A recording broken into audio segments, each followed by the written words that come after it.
بسم الله الرحمن الرحيم الحمد لله رب العالمين وصلى الله وسلم على نبينا محمد وعلى آله وصحبه أجمعين. And this reminder is something. It's found in a work of Al-Imam Al-Qayyim Al-Jawziyya, a book called Uddat al-Sabirin wa Zakhirat al-Shakirin. And inside of this work of his, he brings a parable. He actually brings many, but one of them we selected, and that would be enough for a reminder. And this parable is in relation to the life of this world. It's temporal state in comparison to the hereafter, which is one of permanence, right, and eternity. So bear with me, brothers and sisters, barakallahu feekum. May Allah subhanahu wa ta'ala make this knowledge something that will cause us to act in obedience to Him and flee away from everything that leads to His wrath and His anger and displeasure. Because if you really reflect and think about the words here in this parable, you have deep contemplation, a person that thinks, a person that really looks at this world for what it's worth. He will take heed from this. So it begins here in this small parable here. He says that there is a malik, a king. خط مدينة في أصح المواضع وأحسنها هواء وأكثرها مياها وشق أنهارها وغرس أشجارها. There is a king. This is a parable again, who laid out, basically, he engineered a city, set its foundation in the best of places, a place that has the best of air and the most amount of water. And then he planted, or rather, he laid out and trenched out, if we could say, rivers there in that city or that locality. And then he planted its trees. Right? So this is the order of building a city. And, they would say that, people in the past, they would say that you shouldn't live in a city unless it has three things. It has a flowing river. Now note, brothers, we live in quote-unquote modern times, quote-unquote industrialized or civilized time. So a lot of things are powered by electricity. And because of that, we don't really recognize and appreciate the things that are mentioned here. We don't think about, what they call good air and no pollution, or, the benefit of clean water, because we get waters coming out of sinks in our houses, right? And they have purifying systems and so on and so forth. So we don't know how to appreciate, for instance, well water and water that comes from a river. So they say that there are three things that don't live there if this city don't have those three things. One, a flowing river. You got good water and other things that could come from that. A marketplace that is, it maintains its open hours. All right, a place where you can get your goods or business can be done. And a just ruler. What are the basic tenets of good health? Good air. You have to have good air. You gotta, if you want, good health, you need to be in a place that doesn't have a lot of pollution. In today's time, pollution is all over the place. We have lots of pollution. That's a problem for sure. Right? And then you have, of course, regions and areas outside of industrialized areas where the air is going to be cleaner, obviously, for obvious reasons. Less factories, less industrialization, less car pollution, etc. So that's one. The other important factor for good health is clean water. Liquids that we consume. So everything that goes into the body, this is what drives health. What he breathes and what he consumes. Food, good food and healthy food, and water, drinking water. So notice that the Ibn Al-Qayyim mentions that this king, he says he builds this city in the best of places, the best air. It's got the best air to breathe. And the most amount of water Then he built rivers and planted trees there. And all this will include crops, cultivation, vegetation, food that we eat and consume. Then once he does this king, he says to his subjects, who are the subjects? In a world of a monarch, what do you have? You got the king and pretty much everybody else, right? The people that are below him who are not in positions of power, they are the subjects, citizens, like, here we would call citizens. He says to them, تَسَابَقُوا إِلَى أَحْسَنِ الْأَمَاكِنْ فِيهَا. He tells his subjects, he says, race towards the best of the places in this city. In other words, compete. Race means, all of you racing each other towards a particular direction. The best place that you find, best of places that you can find in this city. Now, this city is not a small city, it's a big city. Imagine. So now we need some imagination to build here, brothers. Build your city here in your mind for a moment. All right? So now he says to them, فَمَنْ سَبَقَ إِلَى مَكَانٍ فَهُوَ لَهُ. Whatever place that they reach there in this city, then it's his. Right? It's competition now. Everybody's racing. Whatever place they reach there in that city, it's his. You hit that place, that's yours. وَمَنْ تَخَلَّفْ. And whoever falls behind, سَبَقَهُ نَاسُ إِلَى الْمَدِينَةِ. Then the other people will precede him and they'll beat him to this city. So when the king said this, فَأَخَذُوا مَنَازِلَهُمْ. They all took their places. وَتَبَوَّأُوا مَسَاكِنَهُمْ فِيهَا. And they established their residence there. What will be left from them are people of regret. They'll be full of regret. In other words, if they don't race and they don't rush towards this city, then they're going to be left behind in regrets. So then he laid out for them a Maidan As-Siddeeq. In other words, a big place for competition. Basically, in this case, for racing. Right, to take them to the city, in other words. And on this path, this raceway, if we can call it, I'm translating this as a raceway, all right? It's a place, a Maidan, he says, it's like a place either for battle, a huge battlefield where people will battle, or it could be a place for competition, where people will compete in something. So here we'll call it the raceway because they're racing towards something. What are they racing towards? That city that he built. So on the Maidan, on the raceway, he also put there a humongous tree. Not like the trees here. We're talking a humongous tree. Now imagine this tree now, he will explain some details about this tree. لَهَا ظِلٌّ مَدِيدٌ. It has huge, massive shade. Now, think, brothers, for a moment. Since we live in America, we always have shade, right? We got so many trees out here. We're kind of ungrateful for this thing called shade. Because when you go to a lot of other pieces of land, all you got to do is go to the West Coast or even go to Texas, right? You go to places where it's desert-like and you find a lot of open space. And during that summertime, when that heat hits, what's going to happen to you? The difference between the temperature under the sun and the temperature under shade. Big difference. So when you go to places where it's hot, shade is something that's highly appreciated.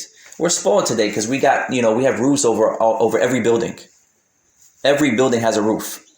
And back in the day, it wasn't always like that. Not every place has a roof and had AC inside of the building. They didn't have AC. So all these things that help us cool, even inside of your car.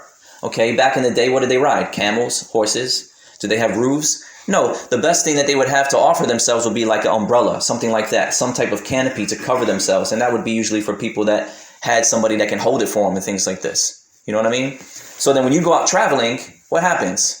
It's very hot, right? You suffer a lot of troubles in travel. Today's travel, and we have so many benefits that we don't even realize that even whatever option that you take, whether it's a car or a train or a plane, you're going to have AC, you're going to have food offered to you, or you can get food yourself. You're going to have, if it's cold, you'll have heat. And all of these things we don't really know and appreciate because we didn't understand what things were like before that. So now, let's take it back to this example of Ibn Al-Qayyim this parable that he's setting, because this was in a time where these things didn't exist. And so when people talk about shade, massive shade, those are the places we want to be. You want to be in places where there's shade.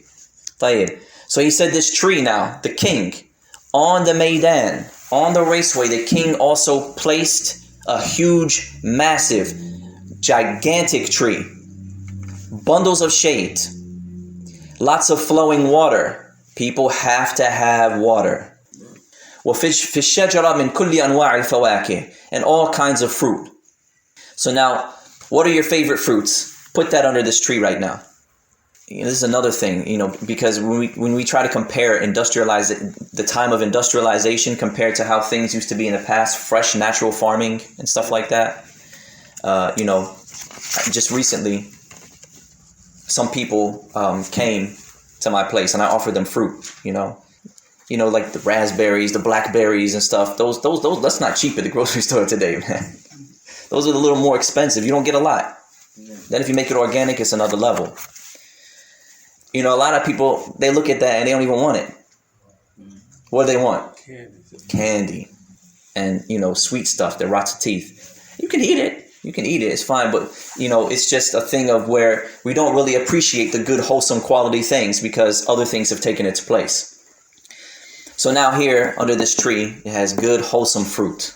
This is something that everybody would love to have. You got to have good food. You got to have good water. You got to have good air. And he said, in this tree, عَلَيْهَا طُيُورٌ عَجِيبَةُ الْأَصْوَاتِ. It had lots of birds with, amazing voices. Amazing voices. And so the sound of birds chirping and so on and so forth, you get a good feel with this. It's a good feeling. So now, with all of this under this huge tree, they're experiencing everything that's nice to the taste, everything that's nice to the ears, right? And everything that's nice to the eyes, and so on and so forth. They're experiencing all of this under this tree, and guess what? They haven't gotten there, but we're saying that the king planted that tree on the raceway. Then after he did all of that, he told them, لا تغتروا بهذه الشجرة وظلها. Now after that tree has all of those things, all of those fancy things that everybody would love to be at, especially when you're on a raceway that has nothing on it. It doesn't have all those things. When you travel, you're at loss for the genuine things that you need. Travel, as the Prophet ﷺ said, السفر قطعة من العذاب. Traveling is like a piece of punishment. Right? When a person travels, he experiences difficulty and hardship. He doesn't have all the basic necessities maybe that he may need. He can lose his way. Things can happen. Even in today's time, if you travel on a plane, you can lose your luggage. All kinds of things can happen. You can lose people. Family members get lost in the airport. And so on and so forth. Things happen. Food that he doesn't have access to, that he's accustomed to and used to. All kinds of things happen when a person travels. So there, under this tree, it has all those things that you need.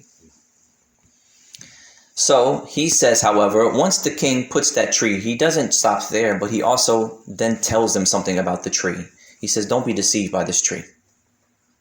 وَظِلِّهَا, and the shade that it has. فَعَنْ قَلِيلٍ تُجْتَثُّ مِنْ أَصْلِهَا. He tells them ahead of time. Because this tree, soon, very soon, it's going to be uprooted from its roots. It's going to fall. All right? وَيَذْهَبُ ظِلِّهَا. وَيَذْهَبُ ظِلُّهَا. And its shade, obviously, when the tree drops, so does the shade. وَيَنْقَطِعُ ثَمَرُهَا. And the fruits will cease to grow. And the birds, they're going to die. وَأَمَّا مَدِينَةُ الْمَلِكِ. But the city of the king, the fruits of this that are found in this city of the king, they're permanent. وَظِلُّهَا مَدِيدٌ. And the shade is massive. وَنَعِيمُهَا سَرْمَدِي. And all of the delights and enjoyments that will be experienced in this city are permanent and eternal and forever. وَفِيهَا مَا لَا عَيْنٌ رَأَتْ. And it will contain the things that the eyes have never seen, and nor have the ears ever heard, nor has the mind of any mortal ever thought of. Any human. So, let's stop here for a moment and let's analyze what's going on here. This is a parable by Ibn Qayyim al-Jawziyah. Madinatul Malik, the city of the king, what is that? Jannah. Huh? Jannah. The city is Jannah. It's Jannah. It's Jannah. I'm just playing with you. Jannah. It's paradise. The city that the king. It all, you know, is laid out when you say when you hear this allusion to the hadith of the Prophet ﷺ. The city of the king contains what the eyes have not seen, the ears have never heard, and has never passed across the minds of any human being. And how the king, it's permanent. Okay, so we have the raceway, and we have also this tree. The huge, massive, humongous tree. What is that? It's the dunya. It's the dunya. It's got everything you need. From the standpoint of the human, you know, the human being and the things that he desires and the things that he wishes for. He said now, فَسَمِعَ النَّاسُ بِهَا فَخَرَجُوا فِي طَلَبِهَا عَلَى وُجُوهِهِمْ.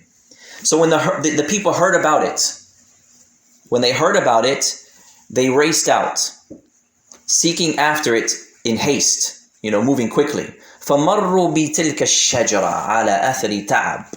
But then they passed by the tree. They heard about the city, so they moved. So they race. And in the process of being on the raceway, they hit this tree. They passed by this tree. Now think about it. It's not just like down the street. Imagine. We're talking about traveling and traveling and traveling. And you're going for a long time traveling and traveling on this place where you don't have much to have access to. Then all of a sudden you hit this place that's got it all. So once they reach this tree, they're exhausted. They're tired. It's hot. They're thirsty. So they all decided to stop there. كلهم تحتها. Everybody that are racing towards this Medina, they decided when they saw the tree and what it has to offer, what the dunya has to offer, because it's hot. When it's hot, what do you want? Water. You want water and to be shade, to be cool. And when you're tired, what do you want to do? Rest. You want to rest. Okay? So فَنَزَلُوا كُلُّهُمْ تَحْتَهَا. So all of them, they stopped beneath this tree and they relaxed. استظلوا بظلها. They sought shade from the tree and they got a taste of its fruit. وَسَمِعُوا نَغَمَاتِ أَطْيَارِهَا. And they heard the sweet, pleasant voices and sounds of the birds. فَقِيلَ لَهُمْ. So they were told then, إِنَّمَا نَزَلْتُمْ تَحْتَهَا لِتُجِمُّوا أَنفُسَكُمْ. They were told, you have only come here under this tree in order to get your rest, to rejuvenate yourselves. In other words, you can stop. You can stop. To rejuvenate yourselves. Okay, to get some rest. You know, Allah subhanahu wa ta'ala said, فَإِذَا فَرَغْتَ فَانْصَبْ. Allah subhanahu wa ta'ala says, when you are finished, فَانْصَبْ. Then get busy. You know, scholar Sheikh Raceway mentioned, when you are finished with something, some responsibility, for example, when you are finished with ibadah, some act of worship, something for your deen, fansab, then resume being preoccupied in something for the dunya that will benefit you. A man needs to work, he needs occupation, he needs to make money, and when he makes money, how does that help him with ibadah? Easier. Right, it keeps him going. And he uses that wealth and the occupations and what he busies himself with learning skills of the dunya to help himself in his worship. So the objective is to worship Allah subhanahu wa ta'ala, and the affairs of being preoccupied, the dunya affairs, help him in that if he does it right. Alright, he needs money for shelter, to take care of his family, to feed his kids, etc. So that he can continue to worship Allah subhanahu wa ta'ala. So when he, فَإِذَا فَرَغْتَ فَانْصَبْ. So when he finishes with an act of worship, then he gets busy with something regarding the dunya. In other words, he's never lazy. He's never lax. He doesn't slack. He's always keeping himself active and busy. Always staying active. فَإِذَا فَرَغْتَ فَانْصَبْ. When you finish an act of the dunya, you finish work. When you finish your work and your occupation, your jobs, fansab, get involved in ibadah. Move on to your next action. Move on to your next thing to keep you busy. And keep yourself involved and engaged and active. Keep yourself active. Don't be lazy. Don't be lax. احرص على ما ينفعك. كما قال صلى الله عليه وسلم. As the Prophet ﷺ said, be diligent and seek after what's going to benefit you. That's your deen and your dunya. What will benefit your deen, your ibadah, be diligent in worship and be diligent in seeking sustenance. So now if somebody says, if I do this, I'm going to be exhausted. They might say, I'll be exhausted and I'll be, I'll tire out. If I were to be always constantly, moving from one thing to the next thing, one thing to the next thing. So as Shaykh Al-Qayyim said in response to that, he said that getting rest, having moments of relaxation and rest, this is something that is done to rejuvenate you so that you can continue on. Getting back to ibadah, getting back to work, right? Right? Just for example, like in the affairs of dunya, whoever works 7 days a week, how do you think he's going to feel? I'm sure maybe somebody here works 7 days a week, but the one that does work 7 days a week, how does he feel? He's tired. And he obviously is feeling inside of himself. I imagine every person that does that is saying inside of himself, I need a break. If he's got an employer, he'll tell his employer, I need a break. Right, give me a couple of days off. Why does he need to take 2 days off? Does he just want to quit? He wants to rejuvenate himself. He needs to re-energize himself so that he can continue to work. Because a human being needs rest. So in that case, the Shaykh Al-Qayyim said, this is included in being active, in being engaged in action. Getting rest to get moving. So look back here now at this parable. The people stopped. They saw the tree. They all got in there to get some rest, to get to benefit from the shade and what it has to offer, what this dunya has to offer. He said, you're only coming on here لِتُجِمُّوا أَنفُسَكُمْ, in order to get some rest for yourselves and to rejuvenate yourselves, revitalize. وَتُضْمِرُوا مَرَاكِبَكُمْ لِلسِّبَاقِ, and to put your animals, to give them rest too, all right? And tudmiru, your animals, your horses, your camels or whatever, to give them rest. That is, put them on a diet. When it comes time for fighting in the battlefield and so on and so forth, horses may be used. And so it is said that they would put their horses on a diet for a few days prior to the battle. They would have them eat very, very little. What do you think that would do to the horse? He's going to lose some weight. If you're skinnier, what does that do in terms of capabilities? You're faster. So you put them on diets. Some of you, I know a lot of brothers who in their past, they used to spar in the boxing ring. Okay? Boxers, before a match, what would they usually do before they went to a match? Right? They're going. This guy's going for the heavyweight championship, for example. So each one of them is going to do what? They're going to get on a diet. It allows them to be faster, more on their feet, have more stamina, etc. So same thing here, similar here. He said that you've only stopped here to get yourselves rest, to revitalize, to rejuvenate yourselves, and the same thing for your animals, right? The same thing for your animals, so that you can continue on the race. طيب. فَتَهَيَّأُوا لِلرُّكُوبِ. So prepare for the journey. وَكُونُوا عَلَى أُهْبَةٍ. And just keep yourselves ready and prepared. Be prepared to go. Don't get lazy and don't start getting comfortable. Don't get attached to the dunya. This is just to help you on your journey to get to the city, that is, to get to Jannah. So, فَإِذَا صَاحَ النَّفِيرُ. So when the caller calls out, then you return back to the raceway. And you got some time, rest, relax. But when a call comes, get back on it. Now look what happens here. Obviously, at this point, there becomes a break. Subhanallah. There becomes a break. Okay, we have a whole huge, massive population of people already. They're heading out. They're on their race. Now, each one of them, all of them, got a taste of sweetness. Sweetness of this tree. That is, the dunya. When it's time to get back on the race, what do you think is going to happen? We're going to have two parties now. There's going to be a break. And notice how Ibn Al-Qayyim says, فَقَالَ الْأَكْثَرُونَ, the majority of them said, كَيْفَ نَدَعُ هَذَا الظِّلَّ الظَّلِيلِ, how are we going to leave this beautiful shade? وَالْمَاءُ السَّلْسَبِيلِ, and this nice flowing water, السَّلْسَبِيل سَائِغ, that water that goes smoothly down the throat. If any of y'all have made Hajj, all right, because I think we lose out on a lot of experiences of real life living in a country like this, because America is a place where we have been for a long time.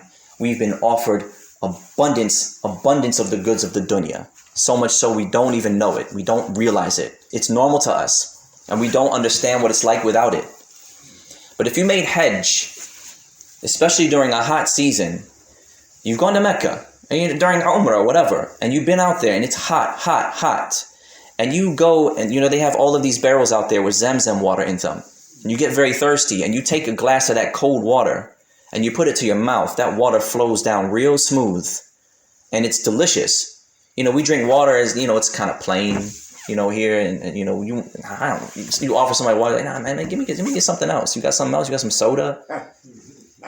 You got some Mountain Dew? But when it's hot and so on and so forth, or when it's scarce, when water is scarce, and by Allah, ya ikhwan, there could come a time that we ourselves could experience where these things will happen. Things are changing quickly, so just be aware. Be appreciative and be thankful for what you do have. We got lots of bottles of water right now, all kinds of water, fresh water that's right before us. And actually one of the du'at even mentioned something like this maybe a year or two ago, talking about how much water is wasted. People open up bottles of water, leave them out. You'll see, especially during Ramadan, you see the masjid filled with bottles of water open, half full, almost fully full, just a sip taken from it. And what happens with the bottles of water after that? This is clearly shows that we don't know what we have. And you got that much water. There are people that take journeys to get clean water. They don't get waters in bottles, ya ikhwan. They have to go out and work for it. They get out in the morning, right? In places of poverty, they'll take a trip, maybe a mile or two. Some of our brothers could probably tell you. You go to some places and they have to go to creeks that's filled with mud. They fill it up with a bucket. They take that bucket all the way back. Then they got to filtrate it. They have filtering system machines and things like that. Probably handmade even. To try to clean it out. And by the time they got their water, it's cleaned out and filtered. It's still brown. It's still brown. And that's the water they get to use for cleaning, for baths, for drinking, for everything. And what we got so much of it that we don't even care. So if there's a continued degree of ingratitude, then we've discussed this many times before. What could happen to those blessings? They can be taken away. So let's be thankful. This is a reminder for me and all of you. So he says that these people now, though, they're getting a taste of these goods. That ma' salsabil, that sweet, pleasant water that flows smoothly in through the throat. And fruits, ripe fruit, and rest. You're tired on traveling. So how could we leave all of this? And then rush back to the Maidan. Rush back to the Raceway again when it's hot. There's dust in the air, pollution, we could say, pollution and exhaustion and tiredness having to go out on that. Was-safar al-ba'id, and a long journey. Wal-mafawiz al-mu'tisha allati tataqatta'u fiha al-am'at, that in so many words will make your stomach touch your back. وكيف نبيع النقد الحاضر بالنسيئة الغائبة إلى الأجل البعيد. Look what they say. Listen to this, brothers, because this is something we know today. This is a way people think. The people of the dunya, the chasers of the dunya. This is the way they think. Listen to what they say. They said, how are we going to trade in النقد الحاضر بالنسيئة الغائبة إلى أجل البعيد? In other words, why are we going to trade in? Okay, example. When there's a business transaction between you and someone else, you're the seller. You are the seller. For example, a car. You're selling your car to someone else. right? They tell you, I wish for you to defer the payment. In other words, let me pay you later or in installments or something like that. So the person, now the seller says, I want you to, I'm selling it to you for $5,000. The buyer says, well, I can't give you the $5,000 now. So they make some kind of agreement. But the seller, which one would he rather have? The $5,000 now, on the spot, or later? Yeah. Of course now, right? So they're looking at it from this standpoint. We've received a promise. We keep on this raceway. We'll make it to the dunya is tiring. It's exhausting. But if we keep going, we're going to make it to the Medina, to the big city that offers everything and more. If we keep going. But the thing is, we don't know when that is. We don't know when we're going to make it there. And it's a lot of work. It's tiring. It's exhausting. We got everything right here now. This tree giving us everything we need. So why would we give up what we got right now that's in our hands for something that we don't even have yet? So then they say this, وَنَتْرُكُ مَا نَرَاهُ إِلَى مَا لَا نَرَاهُ.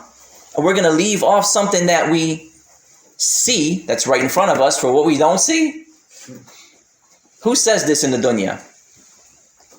Who lives like this? Maybe they might not say it off their tongues. Who lives like this? This is their motto. The disbelievers. Get what you can while you can. They gravitate heavily to the dunya and they hold on to it. People of the dunya. And he says then that they say also, وَذَرَّةٌ مَنْقُودَ فِي الْيَدْ أَوْلَ مِنْ ذَرَّةٍ مَوْعُودَ بَعْدَ غَدٍ. And just having a dharra, تعرفون الذرة فَمَنْ يَعْمَلْ مِثْقَالَ ذَرَّةٍ خَيْرًا يَرَى. Y'all know what dharra means? Whoever does. It's a small thing. Okay, it could be a small ant. They said, small ant that's already in my hand, something that I got that's already in my hand is better than something that is promised for tomorrow. I already got it. So why would I wait for a promise? So they said then, خُذْ مَا تَرَاهُ وَدَعْ شَيْئًا سَمِعْتَ بِهِ. So take what you see right now and leave off what you've heard about. Take what you see right now, you got it. Leave off what you heard about. In other words, take this tree, stick to this tree, stay here. Right? Forget about the raceway and trying to get to this place that you've been promised. And what did the king say in the beginning? Do not be deluded by this tree. That's right. Don't. He warned you. Yeah. He put it there. He warned you afterwards and told you you'll have everything if you just do this. Then they said, وَنَحْنُ بَنُو الْيَوْمِ. We're the people of today. وَهَذَا عَيْشٌ حَاضِرٌ. This is the real life. This is the present life. كَيْفَ نَتْرُكُهُ لِعَيْشٍ غَائِبٍ. Why are we going to abandon this for a world that's not even here? Or for a life that's not even here? فِي بَلَدٍ بَعِيدٍ. In a land that's far off. لَا نَدْرِي مَتَى نَصِلُ إِلَيْهِ. We don't know when we'll reach it. We don't know. طيب. This is one group. So now, after getting a taste of the dunya, a taste of this tree, we have one group that says what they said, we just mentioned. And Ibn Al-Qayyim said they are al-aktharun, the majority. Then he says, then only one of every 1,000 of that group left. When it was time to go, to get up, leave your rest and get back to work, only one out of 1,000 got up and they said, Wallahi, by Allah, ma maqamuna hadha. This is not our place. Fi dhillin za'il, in a temporal shade. The minority. In this temporary shade. تحت شجرة قد دنا قلعها. Under a tree it's about to fall. It's going to be uprooted. And its fruits are going to cease to grow. And its birds are going to die. And so we leave off the race for a permanent shade that does not end. وَالْعَيْشُ الْهَنِيء. And so the pleasant life, الَّذِي لَنْ يَنْقَطِعُ, that does not end, In other words, they're saying, how are we going to leave that for this? Nobody, this is not our place, and this would not be the place of anybody except somebody who does not have the ability. وَهَلْ يَلِيقُ بِالْمُسَافِرِ إِذَا اسْتَرَاحَ تَحْتَ ظِلٍ. Would it be suitable for the traveler when they're traveling?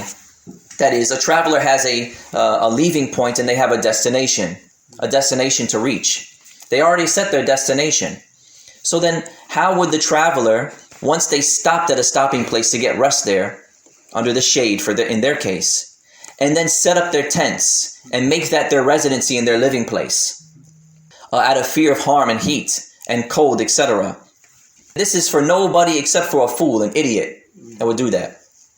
So they said, فَالسِّبَاقُ السِّبَاقُ وَالْبِدَارُ الْبِدَارُ. So hasten and rush and race towards your destination, the one that you've been promised, which is that city, the city of the king. And then he mentioned some lines of poetry which come from a poet of the past. Ibn Al-Qayyim mentions them here, which states, حُكْمُ الْمَنِيَّةِ فِي الْبَرِيَّةِ جَارِي مَا هَذِهِ الدُّنْيَا بِدَارِ قَرَارِ. The reality of death, as it relates to the creation, is that it has to happen. It's going to happen. And this life, the life of this world, is not a permanent residency. اقضوا مآربكم سراعا إنما أعماركم سفر من الأسفار. Fulfill your needs and your aims quickly, because your lives are nothing but a journey among the journeys. وتراكضوا خيل السباك وبادروا أن تسترد فإنهن عواري. Is there a particular word for when you squeeze the horse? You know how to make the horse move? Probably nobody has been on. Has anybody been on a horse? SubhanAllah. No, it's you know, it is what it is. I mean, it's just that people are raised in cities. We don't do horses out here. But I'll tell you, inshallah, maybe sometime in the future we should try to build the skill for ourselves and our children. Inshallah, we'll talk about that later. But when a person wants to speed up, he squeezes the horse with his heels, with his feet, right? And this tells the horse to move. So here in this poem, he says, تَرَاقَدُ الْخَيْلَ السِّبَاكِ. So do that to these khayl, make them go fast. And hurry up, and تُسْتَرَدَّ, before they're called back. Meaning those horses that you got, those riding animals that you got, or those camels, whatever, that you have, before they're called back. He says, فَإِنَّهُنَّ عَوَارِ, because they're just merely lenders. You're just borrowing them. This dunya has been subjugated for you. Everything that's in it. مَا فِي السَّمَوَاتِ وَمَا فِي الْأَرْضِ. All the animals and so on and so forth. And the things around us, they're subjugated to us to help us. So these things all revolve around us. Right? Even the animals. And so you're just making use of them to benefit yourself. So while you have these animals and while you have these things in the dunya that you can use to help you in your race towards Jannah, take advantage of them, make use of them before they're removed from you and taken away from you. Before they're called back, because you're just borrowing it. It's not yours. You're just borrowing it. And the borrower has to do what eventually? Return it. He has to return it. He has to return it. Beautiful lines. He says, وَدَعُوا الْإِقَامَةَ تَحْتَ ظِلٍّ زَائِلٍ أَنْتُمْ عَلَى سَفَرٍ بِهَذِي الدَّارِ. And leave off, abandon taking residence, living beneath this temporal shade that is the dunya. Abandon the idea in your mind that you're going to be here forever. You're not. My young brothers, we got a number of young brothers here, alhamdulillah. I have friends that died in their 20s. And we know people who have died when they were 16. Some of our young brothers here are past that age. None of us have a clue how long your lifespan is. Nobody knows. Take advantage of the things that you have at your possession in order to move forward with your Lord subhanahu wa ta'ala. أَنْتُمْ عَلَى سَفَرٍ بِهَذِي الدَّارِ. Because you're on a journey in this dar, this home. This is in Arabic called isti'ara.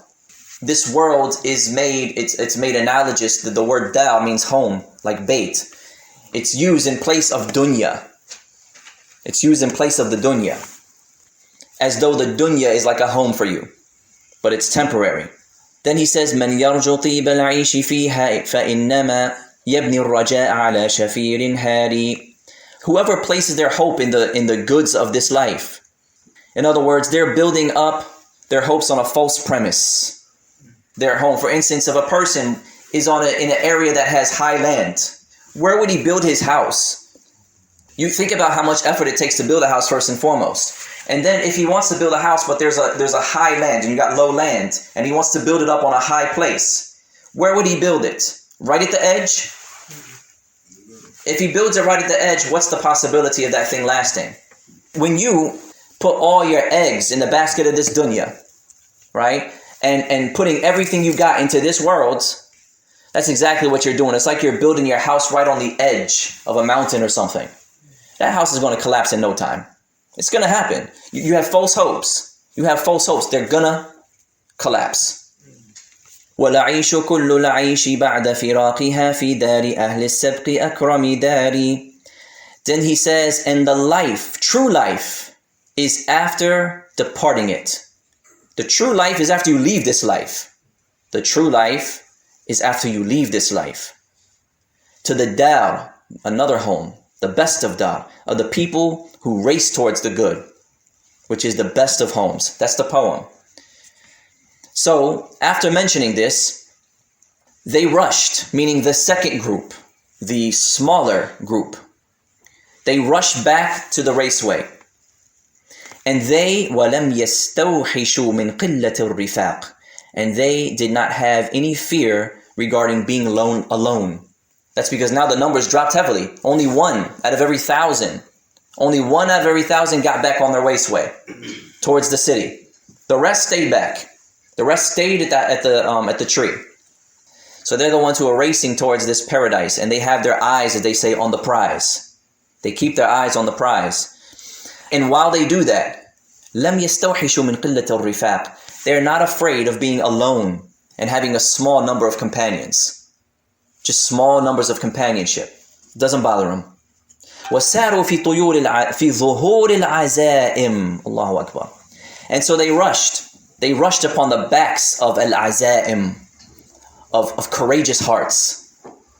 As though the hearts were like, it's as though he's making the hearts analogous to an animal.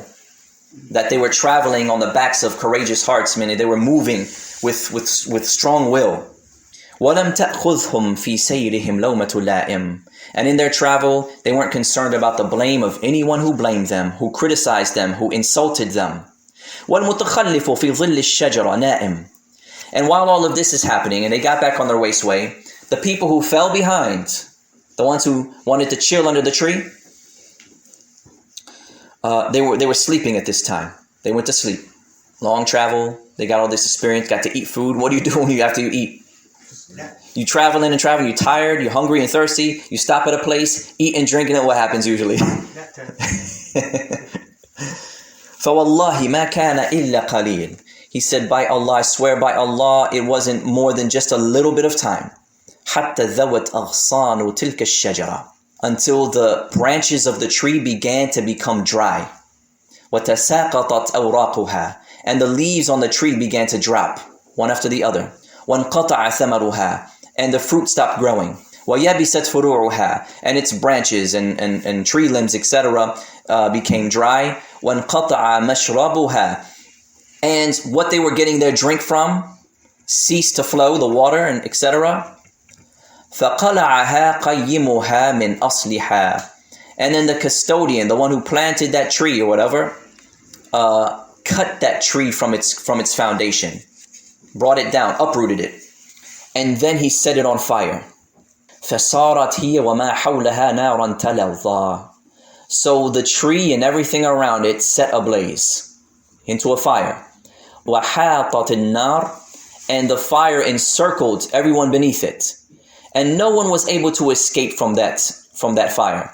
And so they said, meaning those people that were being entrenched now in this blazing fire, this tree that's set ablaze, they said, أَيْنَ الرَّكْبُ الَّذِينَ اسْتَظَلُّوا مَعَنَا تَحْتَ ظِلِّهَا ثُمَّ رَاحُوا وَتَرَكُوهُ. Where is the band of travelers who were seeking shade along with us just earlier under this tree? They got some rest and then they left. They will be told, إِرْفَعُوا أَبْصَارَكُمْ وَتَرَوْا مَنَازِلَهُمْ. They said, look up.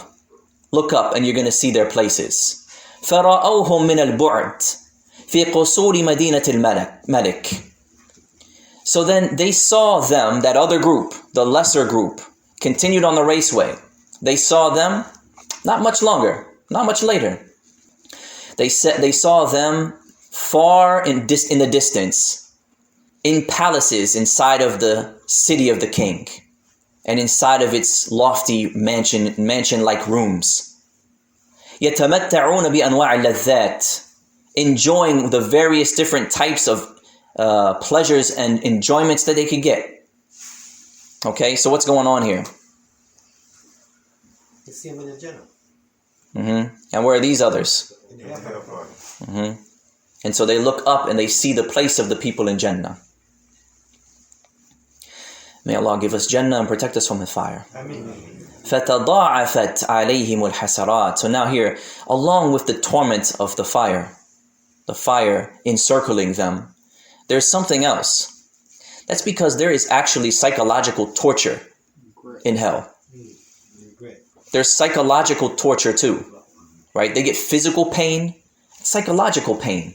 Here, he said, فَتَضَاعَفَتْ عَلَيْهِمْ. Once they saw the people in paradise, because they knew about this all along. They didn't have the patience. So when they saw that, it says that their regret multiplied. Regret on top of regret, on top of regret, on top of regret. No end to it. That they were not along with them. They were there with them in the dunya. You were right next to me in the dunya. I knew you. You were my neighbor. You were one of my family. You were my blood. They were with them in the dunya. So they said, where are the people that were with us in the dunya? Look up and you'll see. So when they see that, along with the pain and torture, here comes psychological torture and torment, because now there's regret. That's because at this point, you can't do nothing now. This is the dar al-amal. This is the abode of action right now. And that place, the Maidan, that was the place of action for them. The raceway, that was your place to get going. That was your place to keep it moving. That was your place to get active. But now it's done. So they will be engulfed in regret, encircled with regret, and encircled by the fire. وَزَادَ تَضَاعُفَهَا. And so the regret multiplied, that everything that they desired was placed between them and the others. وَقِيلَ هَذَا الْجَزَاءُ الْمُتَخَلِّفِينَ. And it was said, this is the recompense for those who fall back. Those who they fell behind. They weren't moving forward, they were slacking. And then he quotes a verse from the book of Allah concluding this parable here. وَمَا ظَلَمْنَاهُمْ وَلَكِنْ كَانُوا أَنفُسَهُمْ يَظْلِمُونَ. And we were not unjust to them. They were warned. We were not unjust to them, but they used to be unjust to their own selves. They were the oppressors. You oppressed yourself. So you can't blame anybody else. You were given fair warning. You were offered a promise. You knew about it. You were even told ahead of the dangers on the way. Don't watch out for this, watch out for that. Example. We're driving on North Ave. Ways down, you see the sign. It says, construction ahead. Then, 100 feet, 500 feet after that, it says there is a hole in the road. Then 400 feet after that, a hole in the road. 300 feet after that, another sign. Watch out, a hole is coming. 200 feet, etc. Up until they reach. Now, if the driver keeps going, they don't pay heed to the signs and warnings, and they end up driving into that dip, that ditch, and that hole in the road. Who's to blame? The driver or the road? Or, whoever put the hole there? The driver. You were forewarned. Multiple times. Many times. Didn't take heed. So don't blame anybody but yourself. You didn't pay attention to the warning. It's too late now. So then this person will be filled with regret. May Allah bless me and bless all of you. وصلى الله وسلم على نبينا محمد وعلى آله وصحبه أجمعين. سبحانك اللهم وبحمدك أشهد أن لا إله إلا أنت أستغفرك وأتوب إليك.